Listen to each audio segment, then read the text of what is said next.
Rainbow Six Vegas 2 Realistic Difficulty Video Guide for NextGenWalkthroughs.com. So I've kind of gotten in the habit of reviewing whatever game I'm making a guide for in my first video. This game's fun. I really enjoyed playing through it. But if you're expecting much of an upgrade from the first Rainbow Six Vegas, you're going to be disappointed. It's a fun game. The mechanics are exactly the same. I mean, I guess they added a run button to the mix. But other than that, other than like some new multiplayer maps and a new storyline to play through, it's pretty much the same game. Still has the really slow frame rate that the other game did. It still has, I don't know, the same look and feel to it. I mean, which isn't a bad thing because the last game was great. But I was expecting a little bit more, I guess.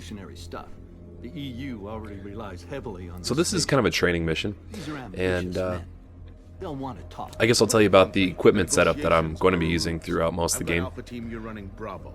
I usually use an MP5 with a silencer as my primary, and then the G3K with an ACOG, or an MP5 with a reflex scope on it, and then a G3K with an ACOG scope on it.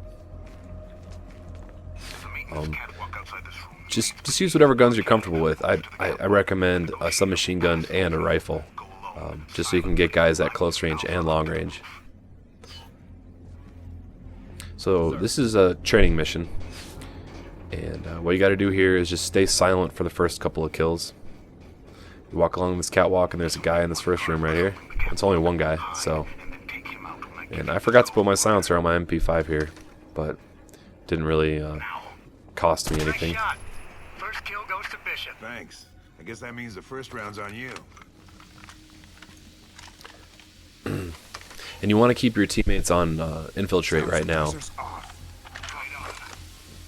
And you can switch between infiltrate and fire at will by pressing the back button, or select, I guess. So there's two guys in this room up here. I don't remember having the same kind of annoyance with controlling my teammates in the last game, but maybe it's just because it's been a while since I played it. But you really got to stay on top of them and make sure that you're telling them everywhere they need to go. So give them the open and clear command.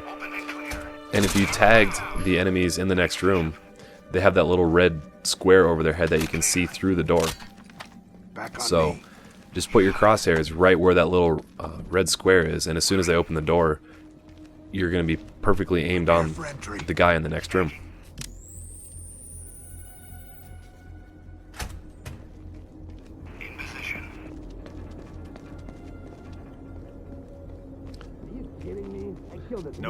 Now they explain, oh, I also forgot, in addition to the run button, you can now shoot through thin cover in this game. Kind of like Call of Duty. Definitely not the same as Call of Duty. Call of Duty you can shoot through almost any surface, but in this game it's only very specific surfaces.